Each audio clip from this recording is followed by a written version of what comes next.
वर्षा ठाकुर, सहायक आचार्य राजनीति विज्ञान, राजकीय स्नातकोत्तर महाविद्यालय बयाना भरतपुर। आज हम अपनी इस वीडियो में बीए पार्ट सेकेंड ईयर का भारतीय राज्य व्यवस्था का एक टॉपिक भारत के राष्ट्रपति के महाभियोग की प्रक्रिया के बारे में चर्चा करेंगे।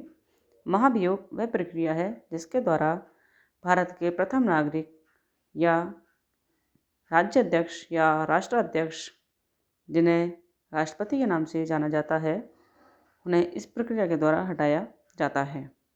अनुच्छेद 61 में कहा गया है कि राष्ट्रपति पर महाभियोग का आरोप संसद के किसी सदन के द्वारा लगाया जा सकता है। ऐसे आरोप की शर्तें निम्न हैं। राष्ट्रपति पर महाभियोग का आधार संविधान का अतिक्रमण हो।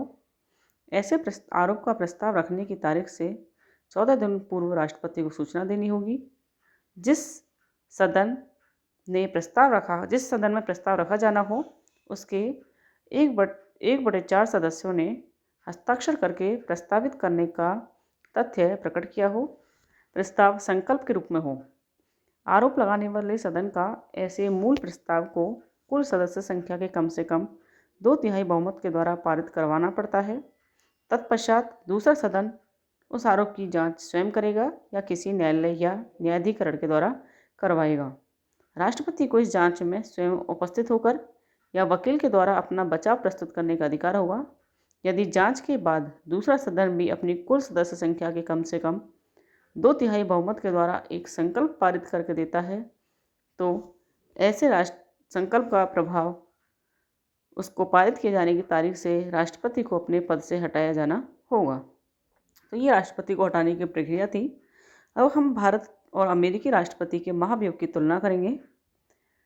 पहला जो आधार हम देखें, महाभियोग का जो आधार है जिसके बेस पर भारत के राष्ट्रपति और अमेरिका के राष्ट्रपति को हटाया जाता है, तो भारत के राष्ट्रपति को हटाने का आधार संविधान का अतिक्रमण है, तो वहीं अमेरिकी राष्ट्रपति को हटाने का आधार संविधान का अतिक्रमण, घूसखोरी, दुराचार और देशद्रोह भी हैं। भारत के राष्ट्रपति पर आरोप लगाने की प्रक्रिया, भारत में प्रावधान है कि भारत में कोई भी सदन आरोप लगा सकता है, जबकि अमेरिका में निम्न सदन, जिसे प्रतिनिधि सभा के नाम से जाना जाता है, वही आरोप लगा सकता है। बहुमत प्रक्रिया, कुल सदस्य संख्या का 2/3 बहुमत भारत में, तो वहीं अमेरिका में भी भारत के ही भांति 2/3 बहुमत की प्रक्रिया को अपनाया गया है।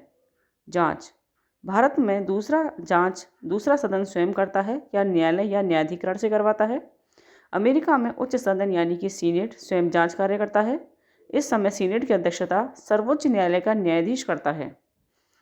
व्यवहार में इसको देखा जाए तो भारत में अभी तक किसी भी राष्ट्रपति के विरुद्ध महाभियोग की प्रक्रिया नहीं अपनाई गई है, जबकि अमेरिका में निक्सन, क्लिंटन आदि राष्ट्रपतियों के विरुद्ध महाभियोग लाया गया, लेकिन अभी तक पारित किसी के भी विरुद्ध नहीं हुआ है। इस प्रकार हमने भारत के राष्ट्रपति के महाभियोग की प्रक्रिया और भारत और अमेरिकी राष्ट्रपति के महाभियोग की तुलना यहाँ पर इस वीडियो में की। धन्यवाद।